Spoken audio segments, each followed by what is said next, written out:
Hello, and welcome back to the Check In Chat podcast. We have checked into the pit stop and now we're chatting all things Amazing Race. I'm your host, Matt, and today we're looking at season 37, episode 3. We're staying in Japan, we're in Kyoto, and I'm going to try and make this intro very quick because we have a lot to get to today. We have 2 new segments, one sort of that has been recurring segment, but I've now put an actual title to it, and so we're going to get to that in a minute. But also at the end of the episode, I will be doing a spoiler segment on season 38 and Australia Celebrity Series 9 that are currently filming right now. And I will be covering leg locations, and I'll be covering who we believe at the moment is to be eliminated and who's on the cast, okay, as we take a trip into the boiler room. So I'm just putting it out there, that will be at the end of the podcast, so I just want to pre-warn you there. I will give you a chance, I will give many warnings before we get to that point, so just to let you know, that will be coming later on. So if you don't want to get any spoilers at all, you can check it out before then. But we're going to check in right now as we start this episode.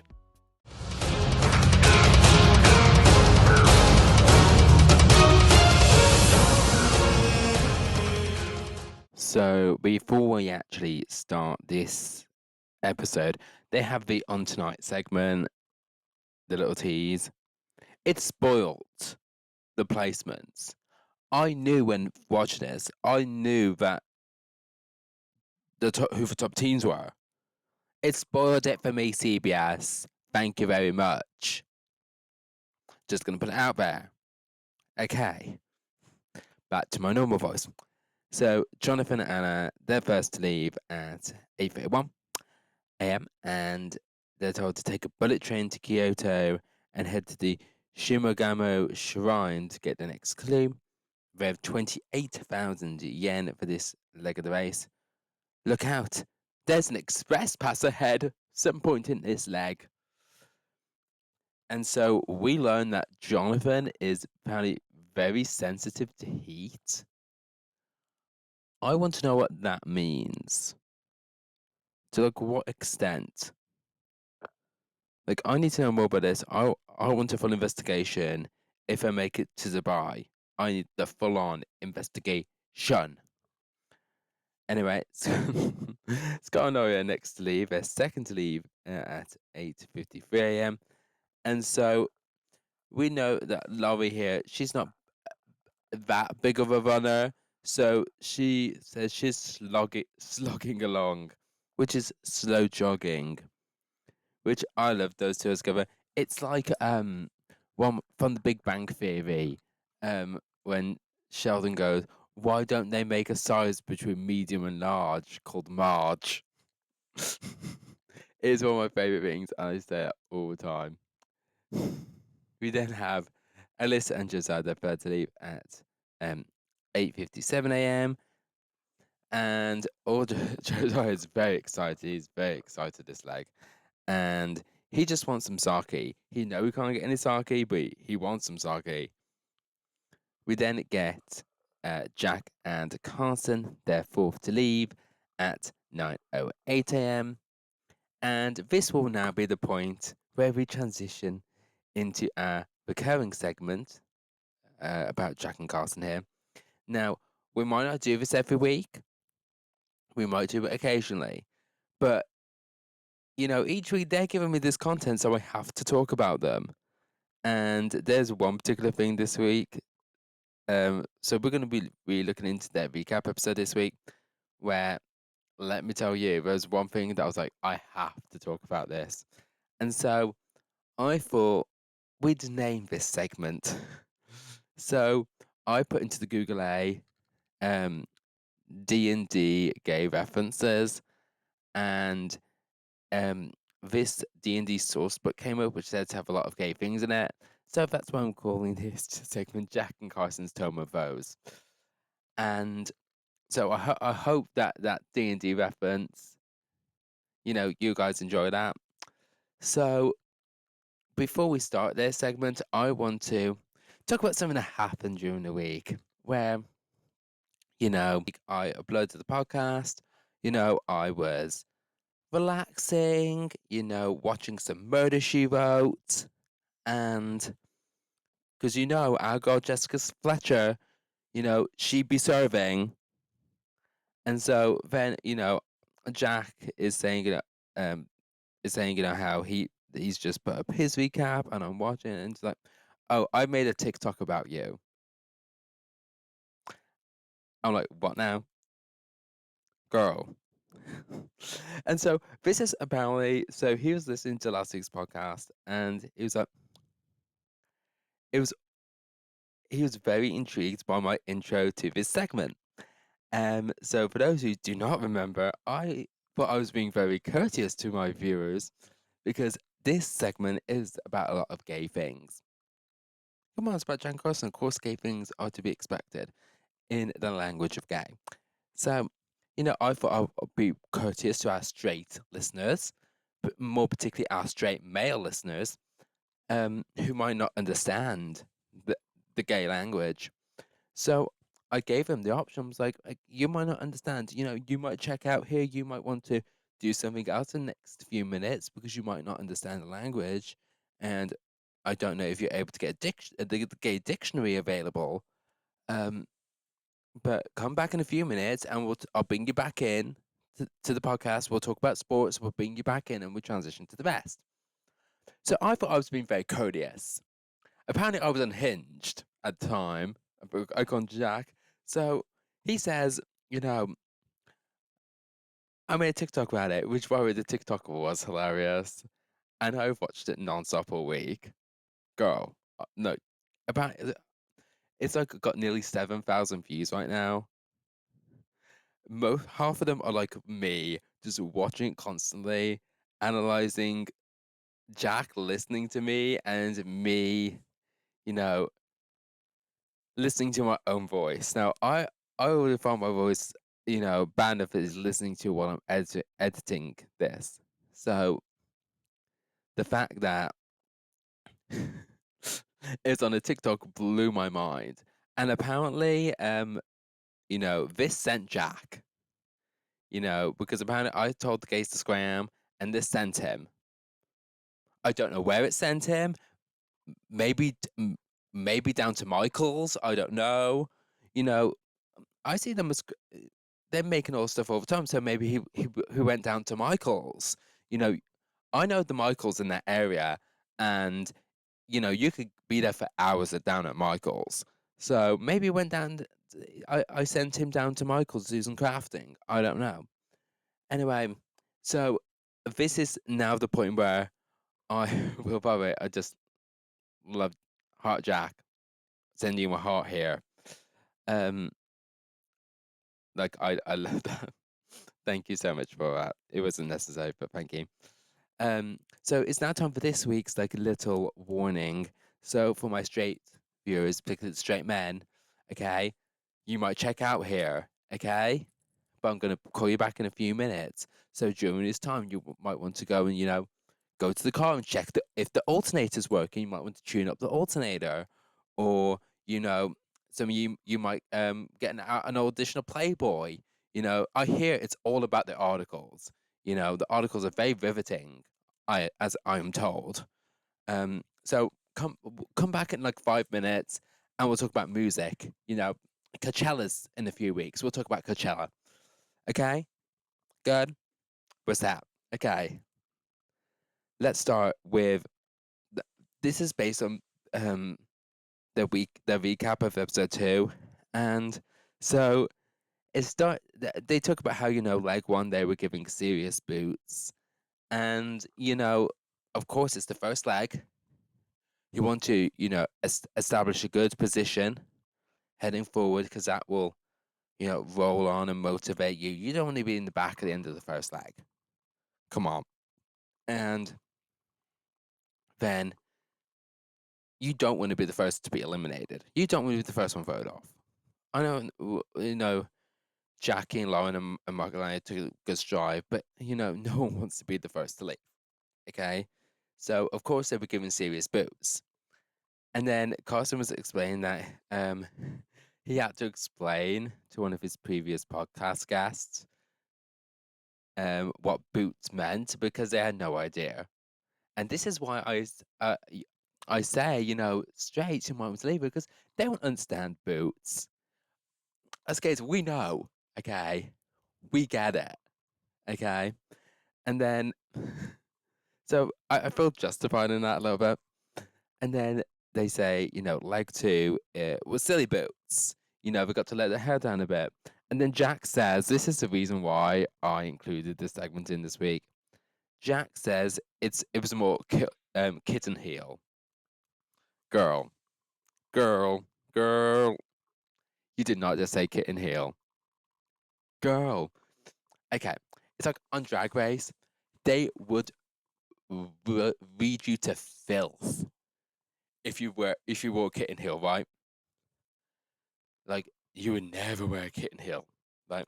And I know, like Mistress, Mistress Isabel Brooks came into the workroom when like this like small little heel, like sort of like a kitten heel, but she was sort of like doing a bit about how all like the big girls always end up hurting their knees.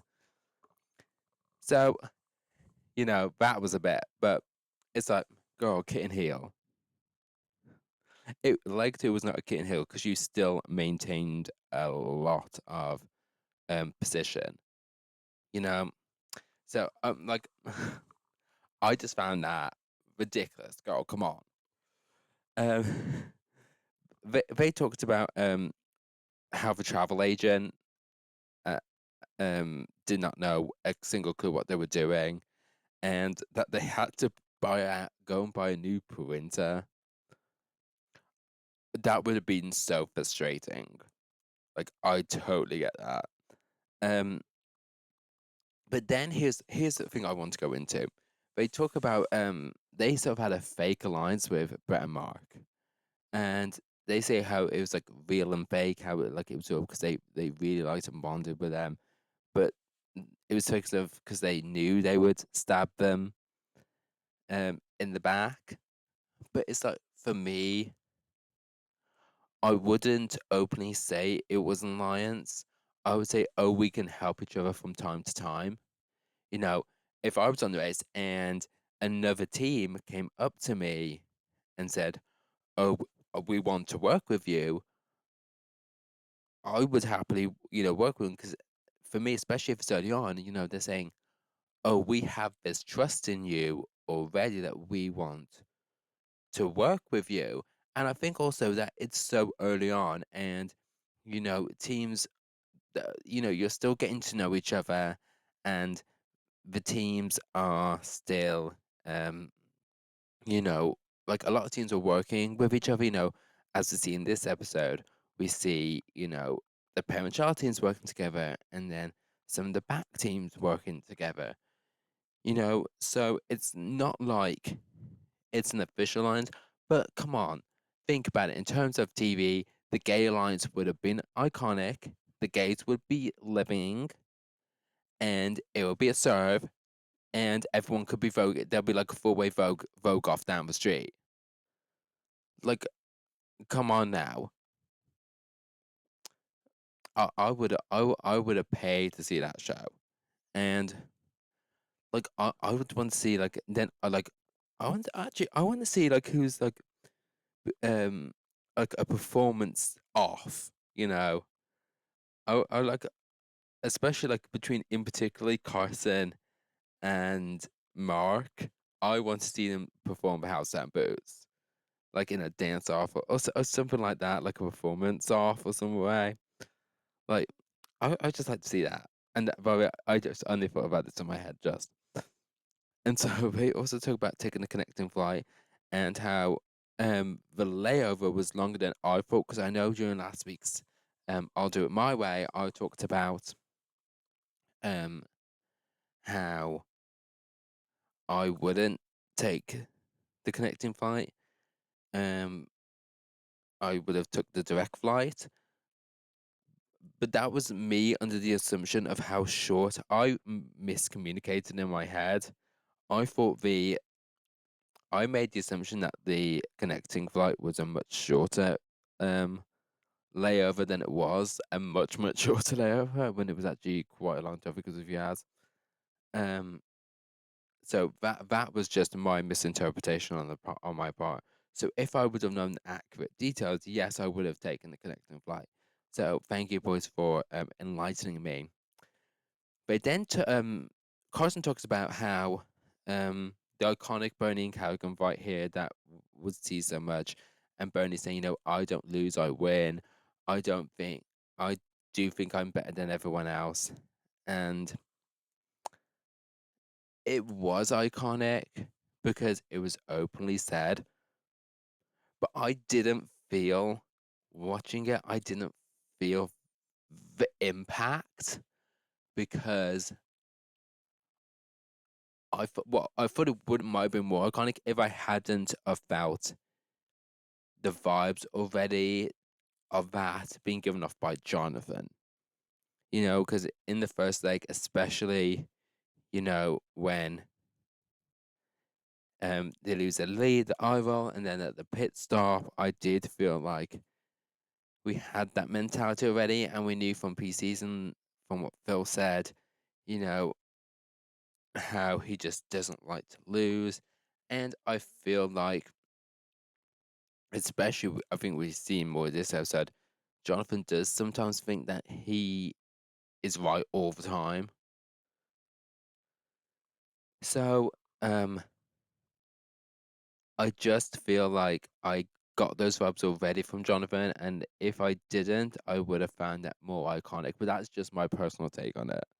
But it was iconic because like she did Rosie, and it's still, I'm sorry, even though this happened, Scott was still the MVP of this segment because he was just a grown relationship and he was living for it. Um, and I do agree that they talk about the placement of the intersection in the season.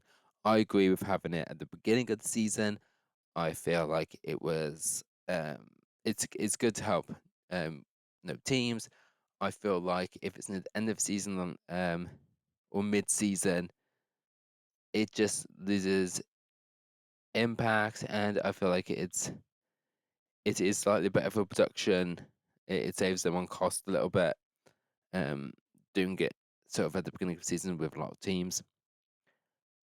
We then get apparently at the pit stop, Phil put Carson on the spot to speak Japanese. So Phil was like, "Oh, Carson, I hear you speak Japanese. Do you want to tell I love the greetings in Japanese?" And like Carson, being very nervous, just like, come on now, Phil, doing this to our Carson, come on, sweet little Carson. Been so nervous. Oh, bless him.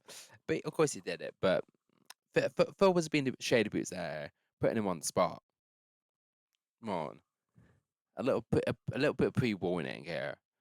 But come on, Carson's Japanese during the last episode was, to me, spot on. I enjoyed seeing that he knew this. I felt that this was a good development point. Apparently, I heard he did learn to from Rosetta Stone. I don't know even if Rosetta Stone still exists. Okay, so um that was good to know. So this is the point where that's it for this week. Actually, of that segment. See, I didn't have much to talk about this week. I wanted to keep the segment short. Last week, I had a lot to talk about, and I had a lot more comedy skits that I did that I had to cut out and put on the cutting room floor. So I decided to keep it short this week. Who knows if we'll do it next week? I don't know. But if they give me content, if they serve me something, I'm gonna take it. So it was mainly for the Kitten Hill this week, mainly for the Kitten Hill. So Straits, hello, Straits, come back to the room, okay? Come back, hello. Yeah, yes, I'm talking to you, Straits, okay? So Coachella, okay, Coachella's happening. So a few weeks away. who'd you have in your lineup? Because I know like Post Malone's gonna be there, and Charlie XCX is gonna be there. Apparently, I've looked at the lineup, and there's a band called the Viagra Boys. There is also um another band playing, which I'm not even going to mention their names because this is I don't want to like border the family friendly nature of this podcast. But girl, it's a gay reference, and I wish I could say because when I saw it, it blew my mind. I can't believe that like it's the name of a band. Um, but anyway, have a look at the lineup and guess who you think I'm talking about. So, Straits, we're back right now. Good. Okay. Good. We're invested. So let's go back into the episode. So Jack and Carson think that there's a target on the back. Miss Thing is confident, apparently. You know, they've they've got their eyes on the prize. And we love that for them. Generally, we are. Melinda and Eric are next to leave at 9:19 a.m. And Melinda is injured here. I don't know when, but apparently she has sort of like a quad injury. These leg injuries, they're passing around, aren't they? Because we've had quite a few of them have leg injuries this season already. And this is only episode 3. We then get Courtney and Jasmine leave at 9:27, followed by Pops and Jeff. They leave a minute later, and they're looking forward to the bullet train. And a minute after that, we see Pony and Caravan leave. And so Jonathan and Anna and Scott and Laurie, they just make the bullet train. And I don't know why, but I feel like this was a secret paid promotion for the bullet train. I don't know why, because they get like Phil is in like they get a separate shot of Phil as the bullet train's going past. And like you hear these lines from the teams, like they like on screen says like it's 186 miles an hour, and like they're saying, oh, it's so fast and smooth. It feels like a paid promotion. I don't think it is, but they're promoting, you know, the hell out of this bullet train to make people want to go on it. We get full intros. We got full intros. My complaining last week works. Okay, obviously production will listen last week, heard of me complaining, and but full intros back. Thank you very much. Keep it up. We then get Alyssa and Josiah and Jack and Carson. They got on train number 2. And another thing that made me think it was paper motion was Josiah. I was like, this train is flying. We then get the first train arriving in Kyoto. And Jonathan and Anna are saying as they get off the bullet train, they're like, they need to run if they see the express pass. So at this point, I'm believing they're thinking it's season 35 rules, you know, what happened in Slovenia um, with the express pass when it was in a different location. And so we then see the second train arrive. And I'm sorry, I just want to point this out here. And this is another Jack Carson thing, but every time Jack says, you're doing a good job, car, or come on, car, every time he just calls him car, I just want to go, it just makes, in my head, I'm going, vroom, vroom. Like, vroom, vroom. I don't know why it's so funny to me, because it just makes me think of a car going. It just, I don't know what's going on with me thinking about that, but every time Jackson's car just go boom. Anyway, back in Osaka, Courtney and Jasmine, the struggle bus is starting here. They're trying to find the tick counter, and instantly at this point, I know things are not going to go their way. Like I could tell straight away. Pops and Jeff, they use their charm, they charm their way, to cut in line at the ticket office to get on the third train, and they didn't have to use their muscles. So you know they have some leeway in this game, let me tell you. And Courtney just missed out on it. They're still trying to find the ticket office. But they do get on the fourth train with Melinda and Erica. Brett and Mark then ninth to leave at 9:37, and when we find this out, they're already at the station with Nick and Mike, who left a minute later, and they both got on the fifth train alongside Bernie and Cavigan.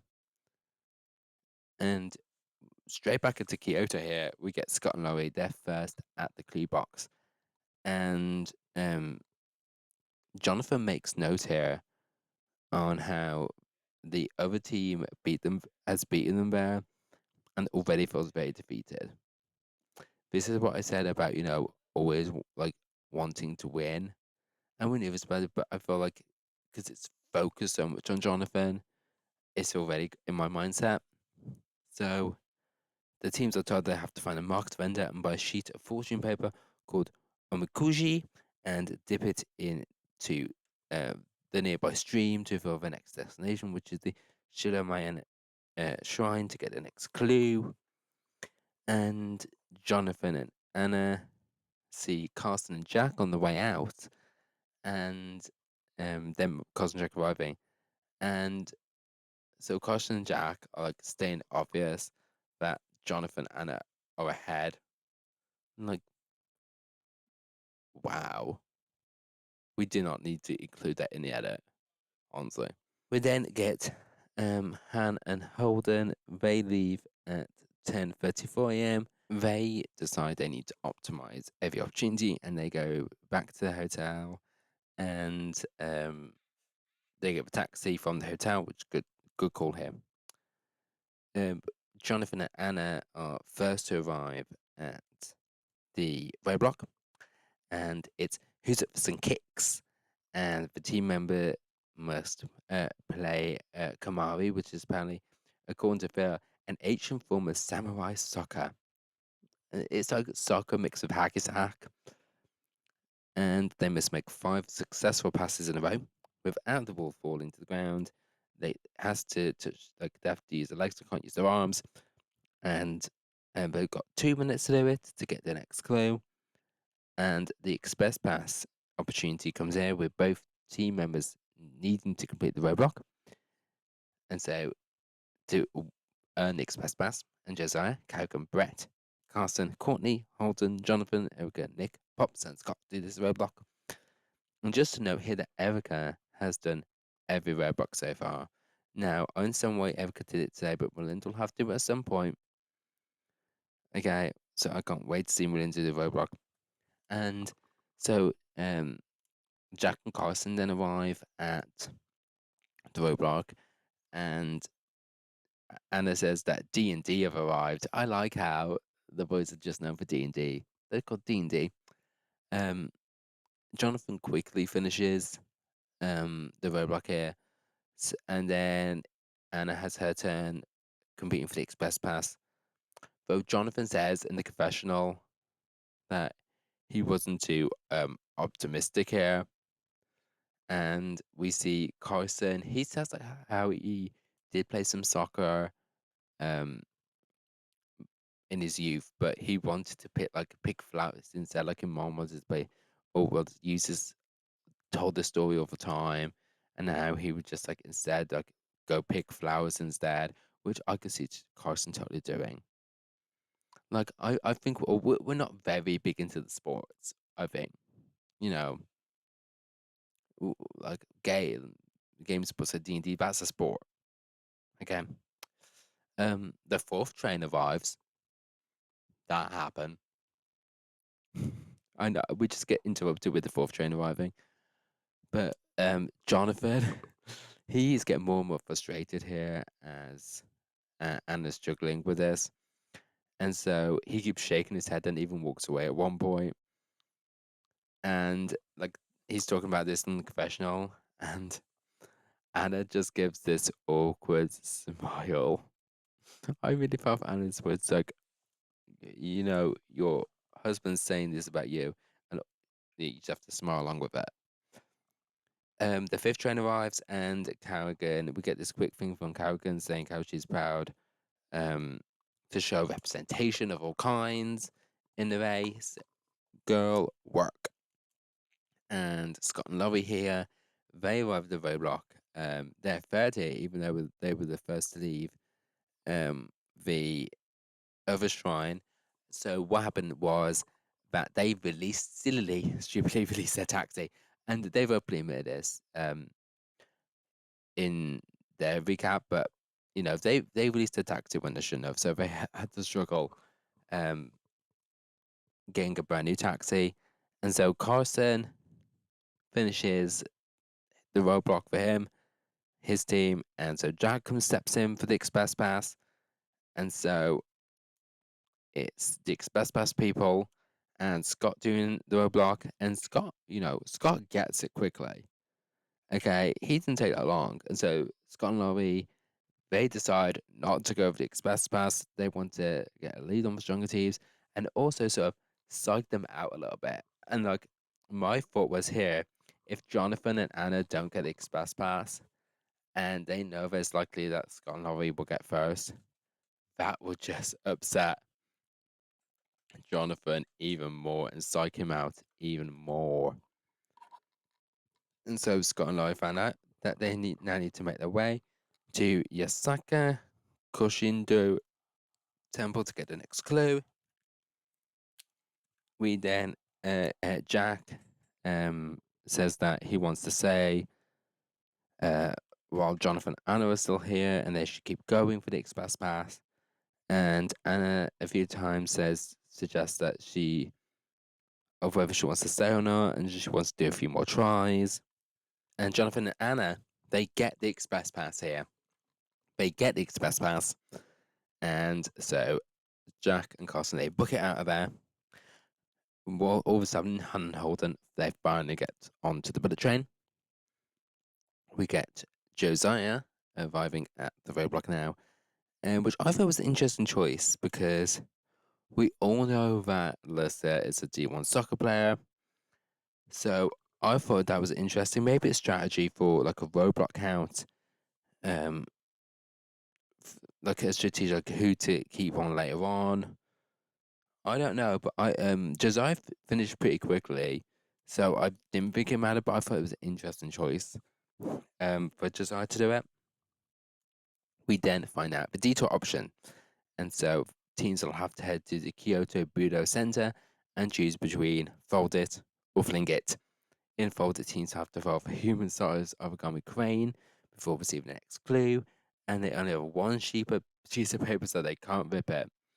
In fling it, teams have to dress as ninjas, and then both team members had to throw 3 Shikiran stars, 3 Shikiran spikes, and blow 3 Fukibari darts using Fukia into a target before getting the next clue. And I have something to say about this. Okay, about Flinger.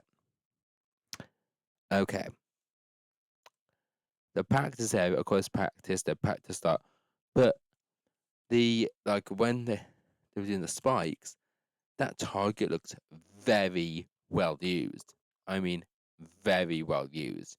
So it could be seen as much more easier for the spikes to landing compared to because the one in the judging area looked brand new. So I'm just pointing out there. I thought it was slightly uneven.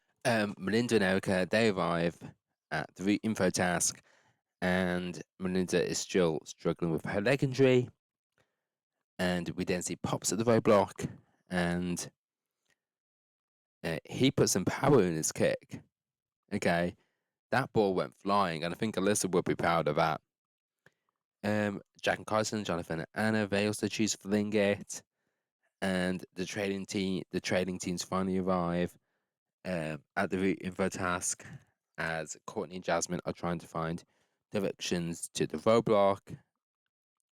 And all this while Han and Holden are finally arriving in Kyoto off the bullet train. Courtney and Jasmine, the taxi struggle is back, and they can't get a taxi to save their lives. And so they decide to ask a bus driver who's like arriving at a bus stop for some directions. but the paper has dried up and they didn't write their location down, so they have to go get wet it again, and the bus drives away. Like these girls can't get a break, can they? They can't catch a break. We then get Scott and Laurie. They arrive at the detour, and well, as you pass the signs that say "Fling It or Fold It," they have the Japanese equivalent on them. The Japanese says ninja and origami, which I find funny. So with the Fling It, you have to make the rules are this: you have to make every time you throw, it must be perfect. It must land. And apparently, also Scott's told us that there was a time limit as well. So, like, it's clear as well that the spikes were the hardest part. Like, the stars and the blow dots were quite easy. It was just these spikes. And like, the did the guides, like the ninjas in the practice area, show them how to throw it? I don't know. And like, who when was thinking of his task and in the testing team, thought of making it, they have to do it completely perfect. Like, did they do it every time when they were testing this challenge? Because this feels, and I know, I think a lot of nearly all teams felt this. It was a very imbalanced detour here, which sucked to watch. Melinda and Erica, they finally arrive at the roadblock. Erica does this roadblock, and mainly because Melinda has a leg injury, and Erica finishes quickly, so it's all good. Courtney and Jasmine, they finally get a taxi, and Carson and Jack, they arrive at Fling It, and they're feeling an anime fantasy. Okay, they're very excited, and they want to be accurate like the Ranger. That it has to. Oh, they're like the Ranger.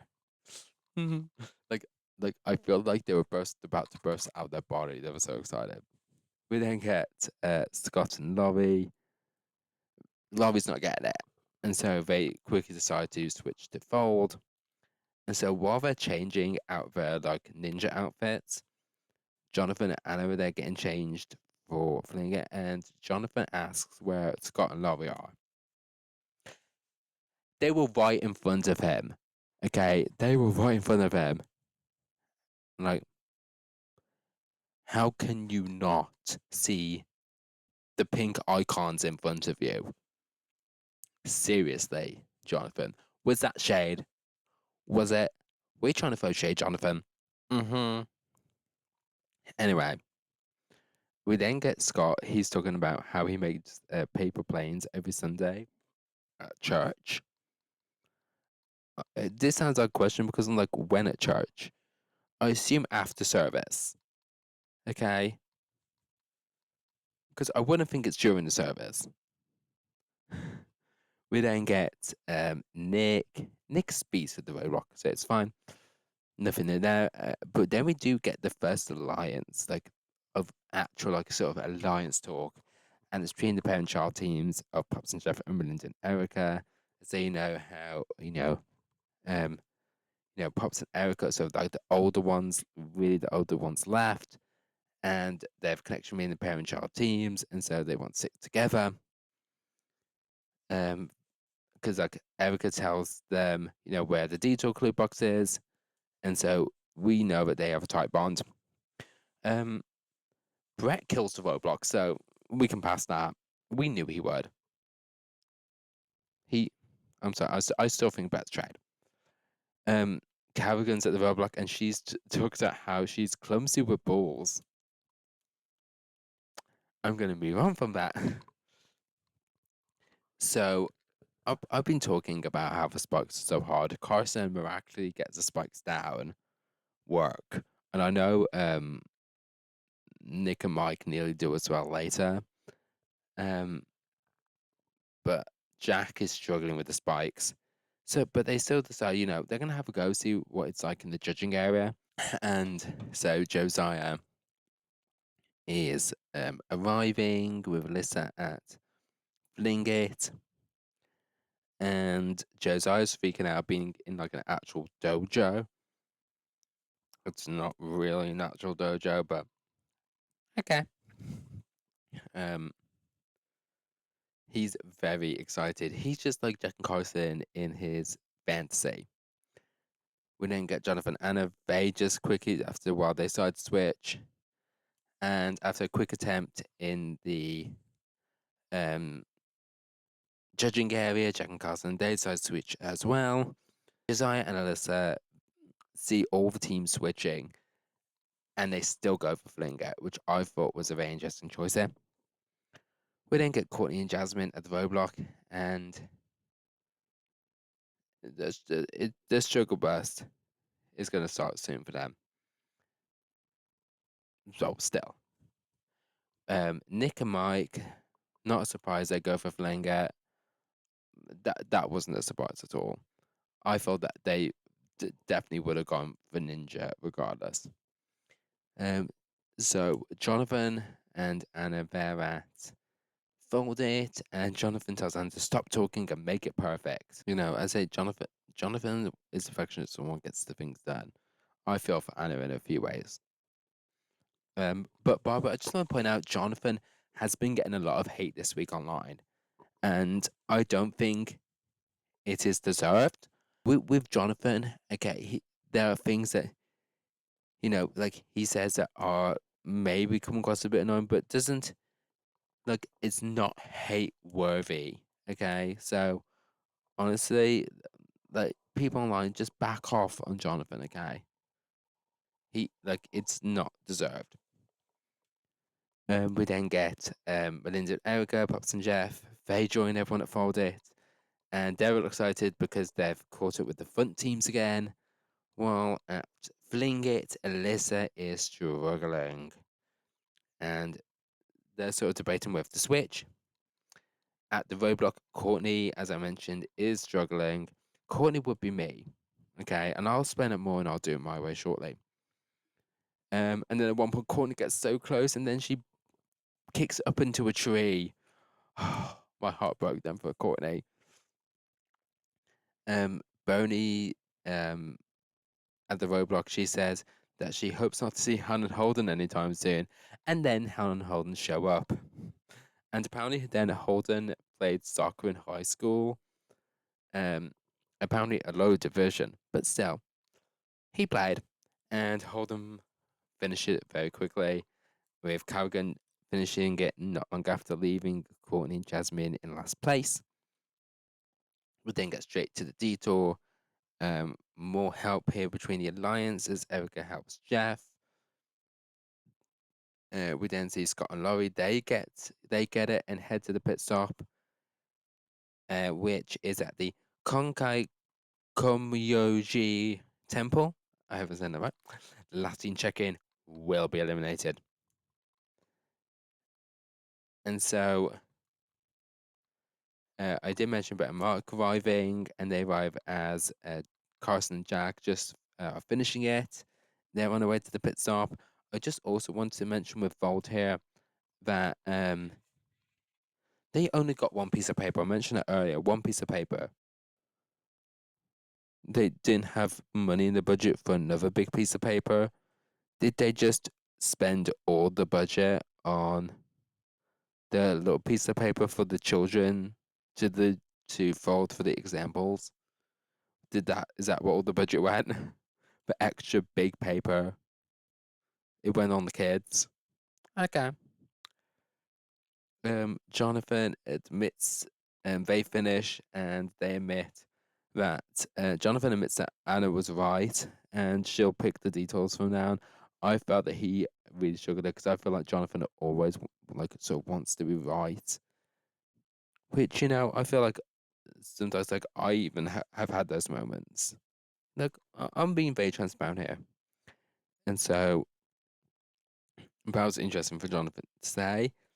And we see Scott and Laurie down taxi. They can't believe that they are in first place. We then go back to Alyssa and Josiah, and they're struggling still. But Alyssa wants to keep going. and Scott and Laurie, they check in first here to the pit stop, and Jack and Carson are literally right behind them in second. And Phil tells Scott and Laurie that they've won $2,500 each. And he also tells teams that he'll tell every team that the next leg's twist, the big surprise, is the driver's seat. And this is where the first team to get to the driver's seat board will decide how much work the other teams have to do to get the next clue. Now, I will talk more about my feelings to this during rooting for you segment, so stay tuned for that later. We at Han and Holden, they choose Fold It, and Nick and Mike here, they're sort of starting to actually get the hang of the spikes here. But Alyssa breaks down here. She's not getting it, and after 24 attempts, they switch to Fold It. And Mark and Bear, we see them being a bit snappy here. I don't know if it's a bit of foreshadowing here, but they're getting a bit snappy at each other of how best to do it, how best they're trying to do their different processes of working, how to fold. So I like how we saw this. I don't know if it's foreshadowing for the future. I don't know. We then get Josiah, even though he says that to the camera, even though he's doing folding, he wants everyone to know that he's still a ninja. Go you are, always be a ninja, always be serving. We then get Courtney, she finally finishes the roadblock, and we get this backstory here, and Courtney, she's trying to, she's just like trying to keep herself together. She talks about how, in 2020 around COVID times, she had to go take her mom who had terminal brain cancer, and this really touched me because it reminded me of not too long ago actually when I was trying to look after my late fiance at the point where we knew that things weren't looking good at all, and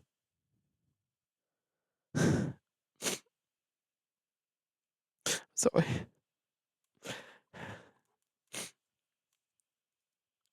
I just know how Courtney feels, and I really relate to it at this moment because someone so close to you, even though my situation wasn't um, cancer related,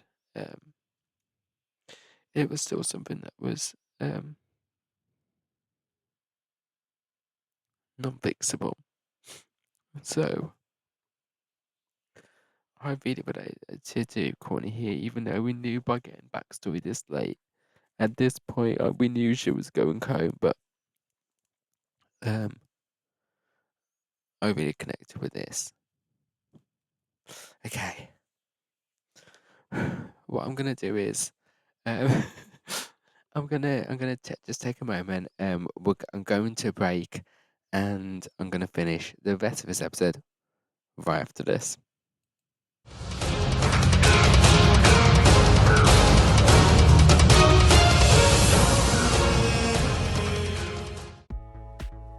This is not a drill. The Amazing Race, Season 38 and Australia Celebrity Edition Season 9 are currently filming, and I have exclusive spoilers. Stay tuned to the end of the podcast if you want to hear everything about locations, the teams, and even latest elimination spoilers. Join me as I head down into the boiler room. You don't want to miss it. That's later on in this podcast.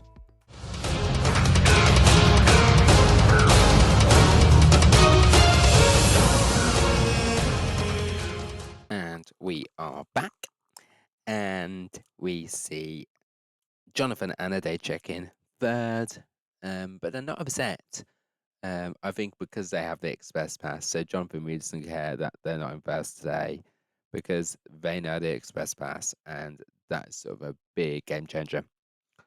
We then get Han and Holden, they rather fold it, and Bernie and Kerrigan, they have chosen fling it. And so Nick and Mike, they decide to take a break. They've done a lot of attempts so far at fling it, so we decide to meditate, and we get a bit of backstory here. Nick talks about how he was assaulted in 2015 and had his jaw wide shut for 3 months. And how, even though like they're big, muscly people now, this happened to them, and um, it sort of really made them think. I was, and I'm trying not to cry this time on this, but I was actually assaulted a few years ago. It was actually just over 5 years ago now. It was on my birthday. I was on my way home from work, and I was jumped by a gang, and they beat me up and left me for dead. And luckily, I didn't have any substantial injuries compared to Nick and Mike. That could have to Nicky, sorry, and that could have easily happened to me. But like I never forget. I do get where they come from here. So I sort of like I've been getting all these like connections here between teams in this episode in a real emotional way. We then get Melinda and Erica, Bet and Mark, Pops and Jeff. They all finish for this, a little bit of help from each other. And after 31 attempts, Nick and Mike decide to call it quits and switch to fold. And Courtney and Jasmine arrive at fold it, so the last 4 teams are now folding to stay safe from elimination. Melinda Erica in fourth, Ben Mark in fifth, Pops and Jefferson sixth, where we don't see them being told about the driver's seat. We then get Nick and Mike. They're having this joke thing about folding, and Mike says that he gets his laundry folded at a laundromat, and that Nick doesn't even do his own laundry; that his mum does it for him, which was funny. And then Alyssa and Josiah finally finish fold it, and Nick and Mike and Han and Holden, they decide to work together here, which I thought was a very interesting combination. Courtney and Jasmine, they catch up. They've caught up to everyone now, so it's an even playing field. And Nick and Mike are getting even more frustrated.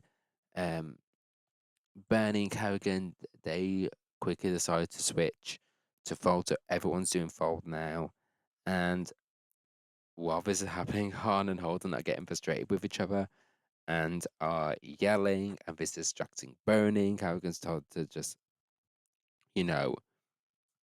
zone them out. And I know that Han put out a video this week where she's saying that she wasn't happy seeing the argument on TV because it reminded her that, last year she was a different person and that she wasn't in a place where she understood boundaries. And now she's in a completely new place and she's learned from that, and it was difficult to watch. So I'm really proud of that Han was able to open up like that. We then get, but while all this is happening, while Han and Holden are yelling at each other, Mike is sort of like living for the drama, and I live that he lived for it. He's like getting get the signals and like I lived for it. Alyssa and Josiah chickens. Alyssa and Josiah chicken seventh. Han and Holden, and their paper looks quite crumpled. And I'm at this point where will their crane stand up? It's very crumpled. Burning Cowgan, they get a fail here.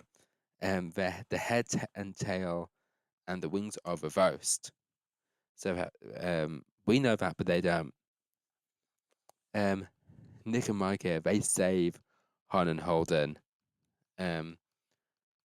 by telling them what they did wrong. And this, I think, could have been the moment where, you know, they saved them from elimination. And I think they owe Nick and Mike one here. Nick and Mike, they pass, and Courtney and Jasmine, they need a breather, need a slight break. It's getting too much for them. Han and Holden get a pass, and Nick and Mike, they check an eighth. And I just want to put back to like preseason where Phil says that they were his favorite team to ever one of his favorite teams ever. I'm still not seeing it. It's because they're like very sort of like like a lot of lessons learned, and they if you listen to their sort of recap lessons podcast, you sort of know what I mean. And I feel Phil sort of likes that sort of thing, and able to talk deeply like that. Han and Holden, they check in ninth, and they are told about the driver's seat. So could it impact them? I don't know, but I find it interesting that they then very specifically are told about the driver's seat. Bernie and Kerrigan, they pass. Well, Courtney and Jasmine get a fail, and Bernie and Kerrigan end up checking in 10th. Courtney and Jasmine do pass eventually, but it's too late, and they are the fourth team to be eliminated. And, you know, it's going to be a shame not seeing them anymore, and I will be eulogizing them very shortly. But it's now time for I'll Do It My Way, where I talk about my decisions during the leg and what I would do if I was on the race and the show. And so, not many here. In terms of the roadblock, my partner would be the one officially doing the roadblock. Um, Mainly because, of course, I have a visual impairment from a birth condition, so my coordination in terms of like sport is not the best. Um, I and like in high school, you know that person who was last, like when they do like schoolyard pick to pick teams in gym. I was always the last person or second to last person. Okay, I was always the last one. Okay, so I'm not good at sport, like in terms of like when balls are involved, mainly because sometimes I won't be able to see them, or like if a ball is coming towards me, I would just like duck or shut my eyes because I think it's gonna hit my face and blind me. Um, so I wouldn't have done it. But in terms of going for the express pass, if I knew I was sort of ahead and there was a chance to get it, I would have a go. But if I knew I wasn't getting it and I was never gonna get it, I would just like give up on it because I know that sort of in the sort of vein of like Scott and I, like if you know you're not gonna get it, you're not gonna get it. And I don't think in this particular task I was gonna get it. I don't think I was. So I would have might have done a Scott and over here.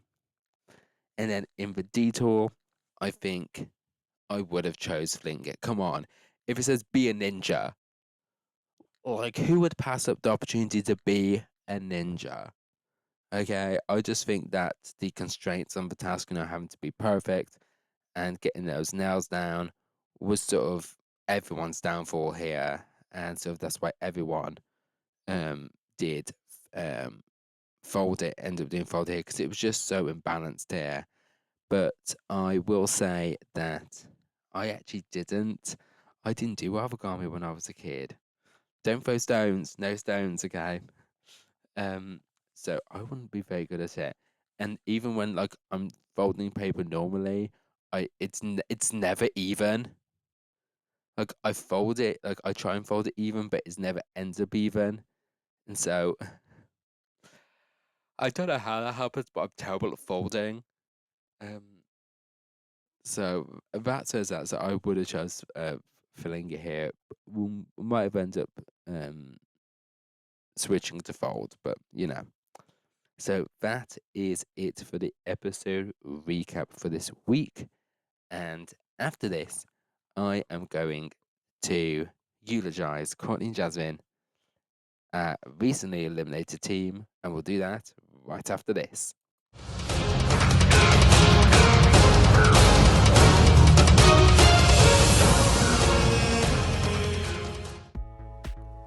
Hey, fellow race fans. I know you are the same as me and love talking about Amazing Race. And if you want to get something off your chest or want to ask any Amazing Race question, no matter what it is, you can send me it in the comments or send me an email at checkinchatpodcast@gmail.com and I might answer it in a future podcast.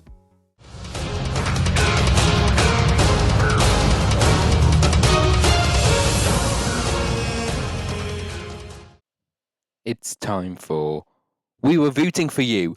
We were all rooting for you. This is the segment of the show where I eulogize the eliminated team. And this week it's Courtney and Jasmine, who were lovely.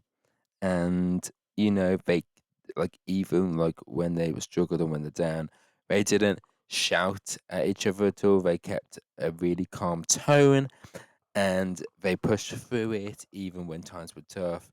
They really dug deep and thought about, we heard this backstory at the end of this episode and how Courtney really pushed through and got that strength. And I think that really motivated both of them. And it's such a shame that they went here. There was just a few mistakes, mainly from taxis.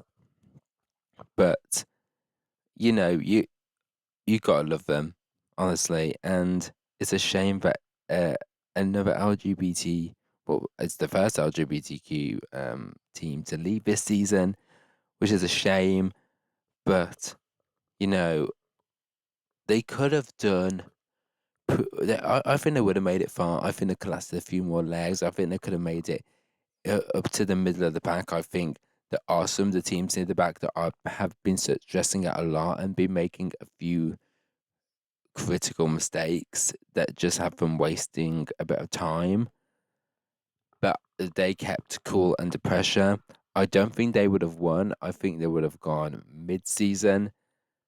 But, these girls, they gave it all. And I wouldn't be upset if we saw them back for another season. Of course, we know season 39 is casting right now. We don't know what season 40 is going to be. We predict season 40 is going to be airing next year for the 25th anniversary year alongside Survivor. So, when Survivor 50.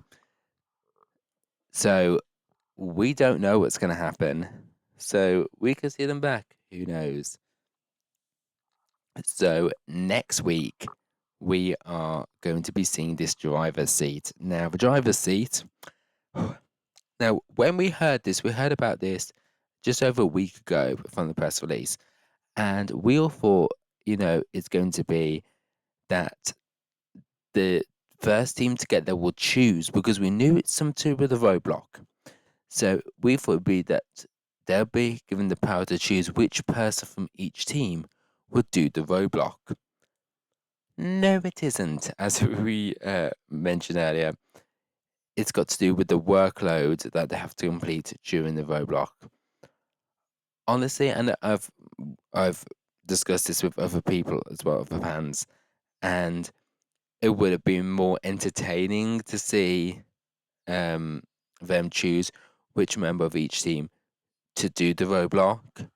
I think this is an interesting twist and could very alienate one team, the leading team, because the week after leg 5, now I'm going to say this because it has been put out in the press release. So it is sort of not a spoiler because it's officially out there.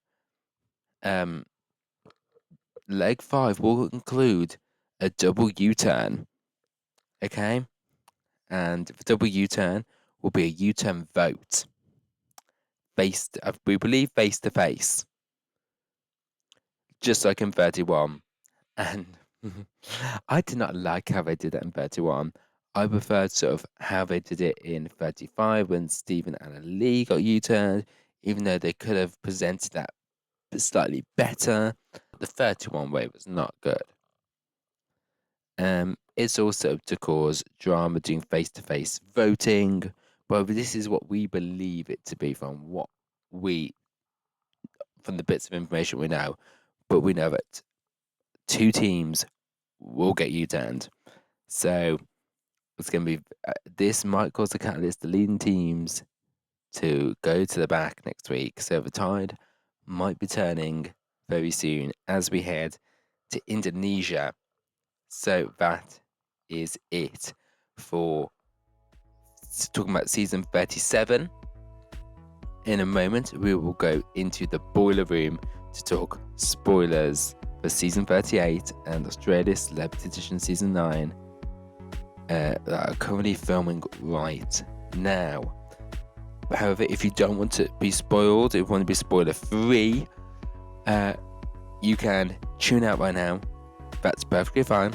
I'll be happy to see you again right here next week. And if you want to leave me a comment, leave it in the comment section on the YouTube video, or if you're listening to the audio version, give me a 5-star rating, and send me some feedback on my email, which is checkinchatpodcast@gmail.com.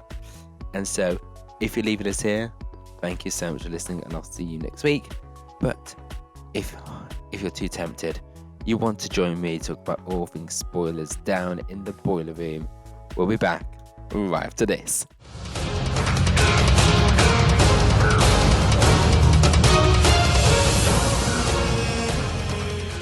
Final spoiler alert. Final spoiler alert.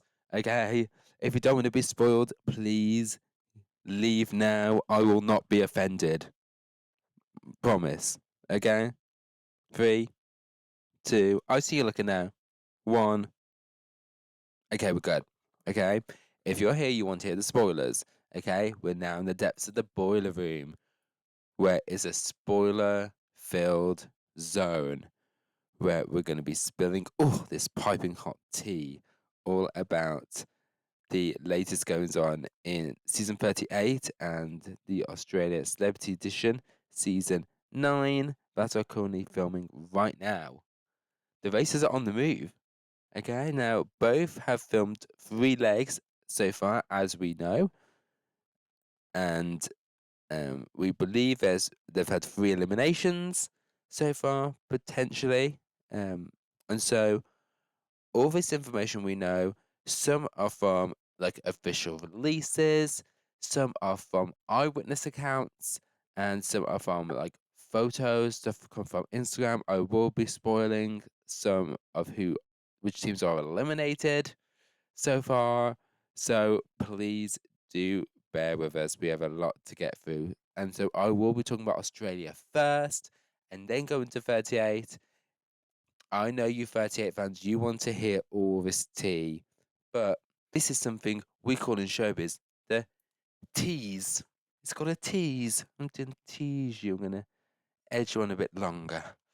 So let's start with Australia. Australia, season 9, this is the celebrity edition, returning once again for its 3rd edition. And this time we have 13 teams. Usually they keep it to 11. No, we've got 13 celebrity teams. And so when we mean celebrity teams, so at least one member of the team is famous for some reason, and they've brought another teammate, or both teammates are famous. So we're going to go down the line in this, I believe, in order. Let's see who we have first. First is Aisha and Scott. They're an engaged couple. You may know Aisha as the chief stew on Below Deck, and she also appeared on I'm 70 a few years back.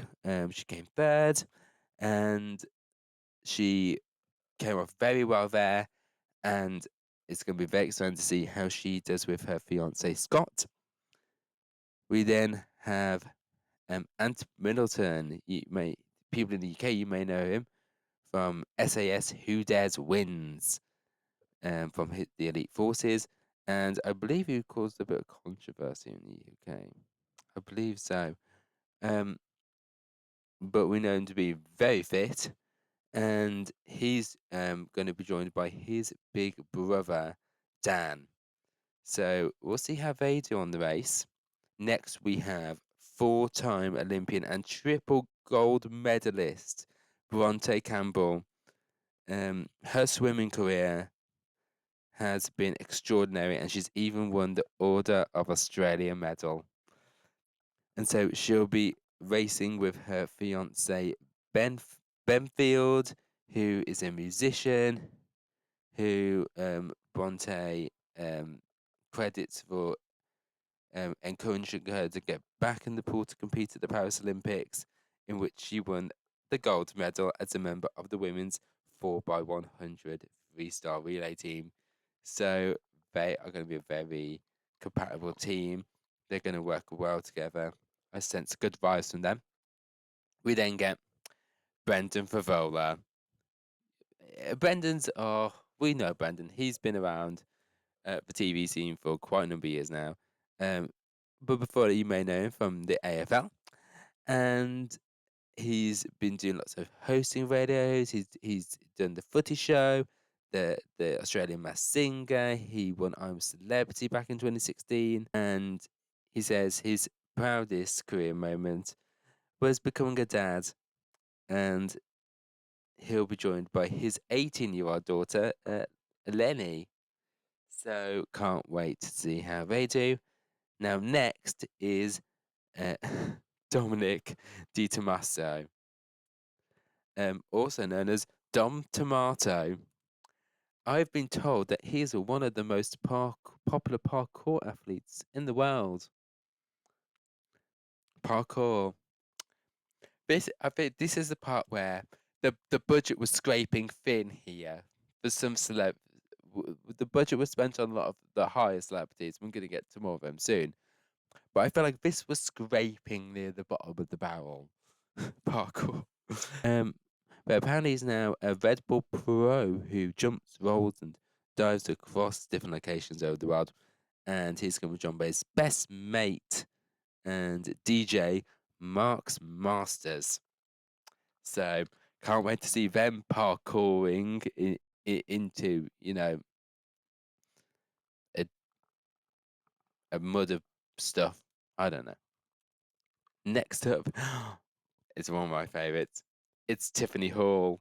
For those who don't know, she's a fitness and health expert. I know her from The Biggest Loser, and she's had over 20 years of experience training celebrities and athletes, and she's written more than 11 books, and she's there with her husband, Ed Cavalier.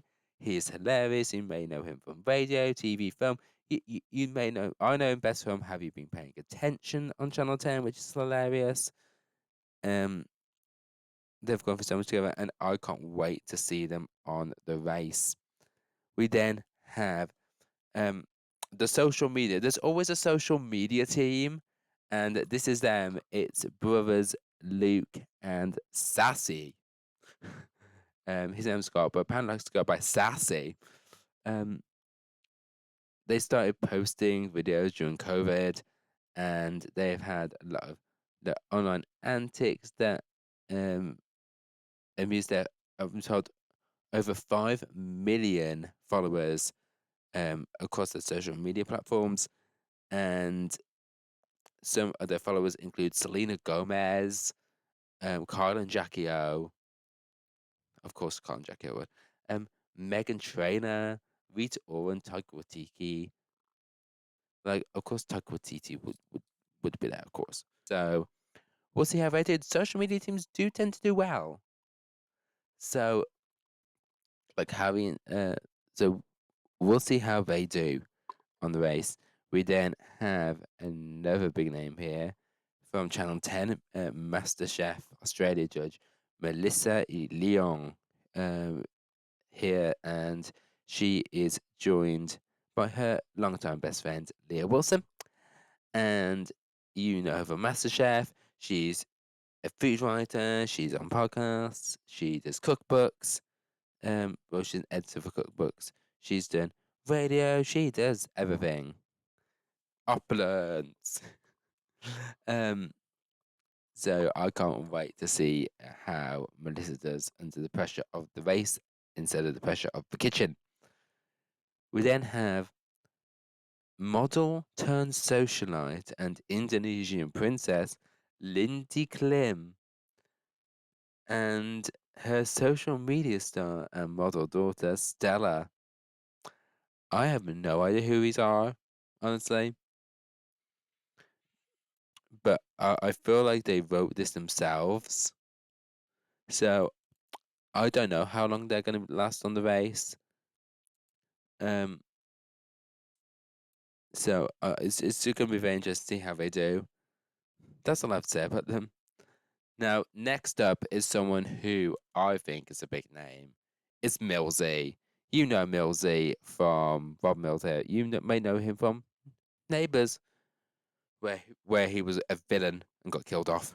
You may remember him. The first thing we saw him, of course, he was a finalist on the first season of Australian Idol back in 2003, losing out to Shannon Noel and Lift. He got Lift. His TV credentials over the last 2 decades, they span wide and far.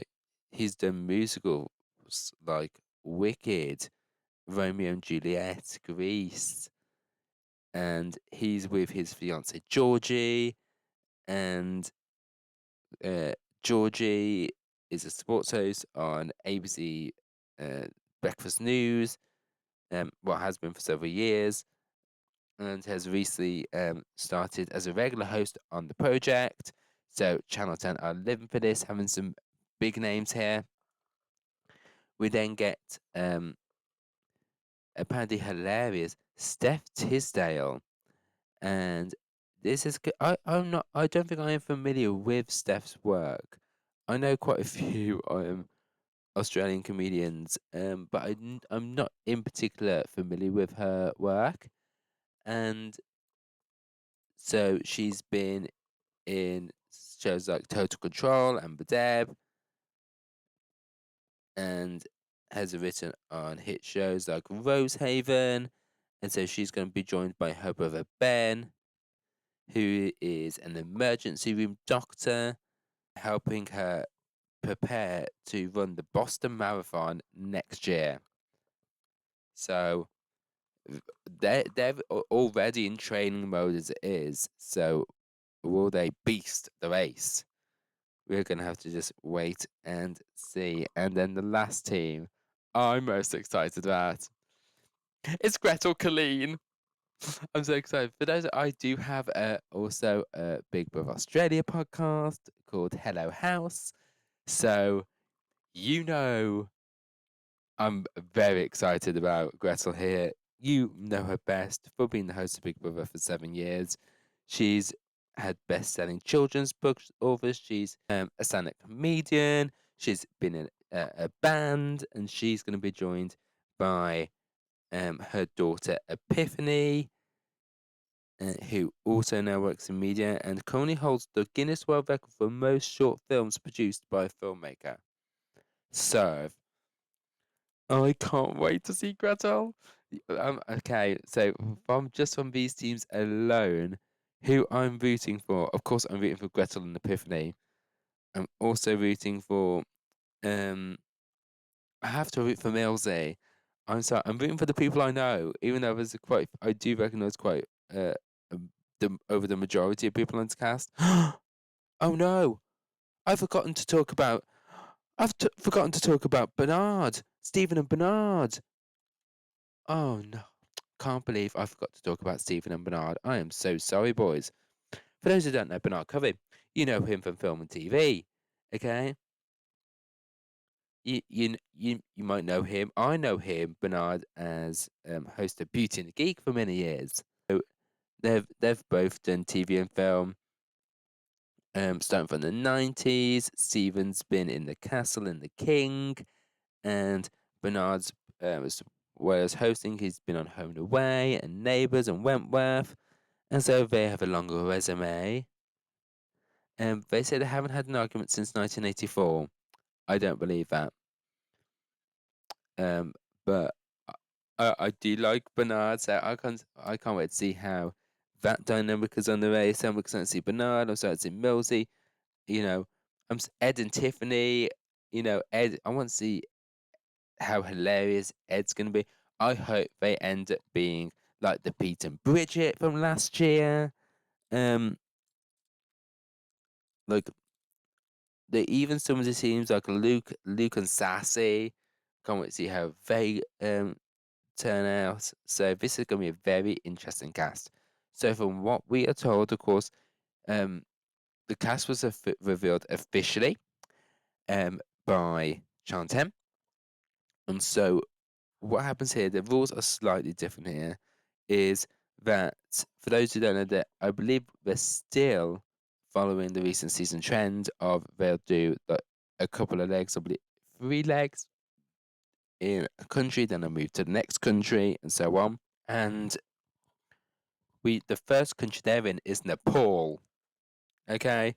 When we heard Nepal, the fans were freaking out because this is one of the places we have been waiting to see for so long. Of course, Israel have did 2 legs before, I believe in season 6 or 7. I will double check that fact. But Israel Hamrats have already gone to Nepal before. I know a lot of US fans have been waiting for the US to go to Nepal, even though as of post 37 and the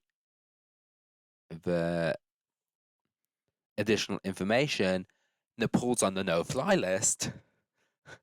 Nepal's on the countries of, yeah, we're not ever going there list.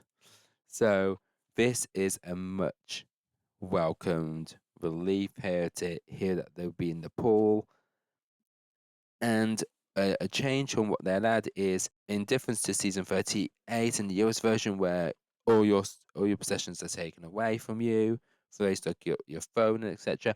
The teams are allowed their phones at the pit stop, so they're allowed to like go and follow each other back, which some teams have done, and like answer comments. Of course, they can't like go like over what the NDA says, but they are allowed their phones during the break because they're celebrities. So I guess this is what we do know so far. Okay, so what we've seen, and a lot of this comes from photo sightings we've seen. So the starting line is the World Peace Pagoda, and we know there's a task involving them going down a zip line, the steepest zip line in the world, and there's another task involving harvesting hay, and this is the first leg, and the pit stop is potentially at the Australian base camp. And then we didn't hear much about what's happening in leg 2. We know that leg 1 filmed on Tuesday, this past Tuesday, and we didn't know what's happening in leg 2, but we know that leg 3 filmed this past Friday here, because we saw them at Pottery Square, and there was a challenge, a route info, where both team members had to attempt throwing pottery, and we got a lot of team sightings there. And we have the pit stop at the Bar Square. We've seen the pit stop. We've seen a few pictures of teams checking in. So here, right now, is what we know. So the following teams are definitely in leg 3 that we've seen, and that is Aisha, Scott, Brendan and Lenny, Gretel and Epiphany, Lindsay and Stella, Luke and Scott, Melissa and Leah, Steph and Ben, Stephen and Bernard, they're all safe. So this means that Ant and Dan, Bronte and Benfield, Ed and Tiffany, Dom and Marks, and Rob and Georgie are at risk. So far, we haven't seen any sightings of them. Now, my sources are still putting together, making sure that we have all the placements sorted, so we can confirm the elimination order, and I'll try to get more of that next week. That's all we know so far, but it looks amazing, and the visuals are going to be brilliant, which we expect from Australia right now. So more of that next week. And let's move on now to season 38, which I know is the one you've all been waiting for because it's caused a lot of hype here. So, for those who don't know, it's a Big Brother anniversary year here on CBS. And so it's 25 years of Big Brother. So, Amazing Race are starting us off with, well, it's going to be aired after Big Brother, but you know what I mean. At least one member of each team is a former house guest, and they've brought someone else with them. That was the theme. However, one team is a hybrid of two house guests, because we believe that their partner pulled out very late in the game, and so I'll talk about them. But there's a lot of those from recent seasons, and so I'm just going to get into the cast because there are 13 different teams here. So the first is going to be, and we're just going to go with the one the people everyone's talking about, and that's Angela. You know her, crazy eyes from season 26 of Big Brother. Um, she came in sixth. She was evicted on day 73 in the double eviction, and she is going to be there with her daughter Lexi. We then have fourth place from season 26, Rubina. She was evicted on day 87, and Rubina is going to be with her sister Christine. We've also got uh, Chelsea, the winner of Big Brother season 26, the winner, and she is going to be with her dad Jack. We then have another name who I'm looking forward to hear. It's Tucker. He was evicted on day 45 of season 26. He was the sixth to be evicted, and really what I remember season 26 was Tucker. He was the only reason I kept watching the show. And so he's there with his older brother, Eric. Next is the winner of season 25. It is Jag. And Jag is there with his brother, Jas. And of course, we know that Jag is the first person to be officially voted out and then gone to win. Of course, even though his eviction ended up being nullified and taken place due to a twist, it still counts. We then have also from season 25. It's Izzy, and Izzy, you remember she was the professional flutist from New York. She was the fifth to be evicted, and she is there with her fiance Paige, and yes, unfortunately, they are the said like LGBT hired team. We then have next up is Turner and Megan. Turner, of course, his last name we know him as Matt. It's because there was another Matt on the season, and there are newlyweds. They've recently got married, so that's very exciting to see how they do. We then have also Joseph. You also may remember him from scene 24. He was the alternate. For those who don't remember, he came in and let me tell you, his muscles for days. He is the lawyer who was evicted during the double eviction on day 51, and he is going to be there with his brother Adam. We have the ditzy blonde herself, Kat, from season 21. You may know she got evicted on day 58, and she will be there with her boyfriend. Also on the cast is Natalie. You may remember her from season 18. I nearly didn't, and she that is true. Very couple. Sorry. She was sixth on season 18, and she is going to be there with her sister Stephanie. We have, I believe, 3 more teams because there's 13 teams this season. It's next up is Enzo, and I love Enzo.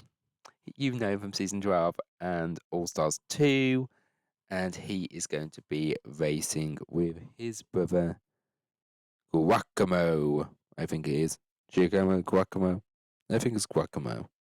Okay, but I love Enzo, so this is going to be very exciting. With the penultimate team being Hannah and Simone, their sisters. Hannah came in 5th on season 23, and we believe that they're alternates. They were one of the alternate teams that did make it. There was another alternate team that we know of who didn't make it on. So, Gullah Girls. And then the final team is the hybrid team, and that is of Miss Taylor Hale. And you know her from as the winner of season 24. Iconic.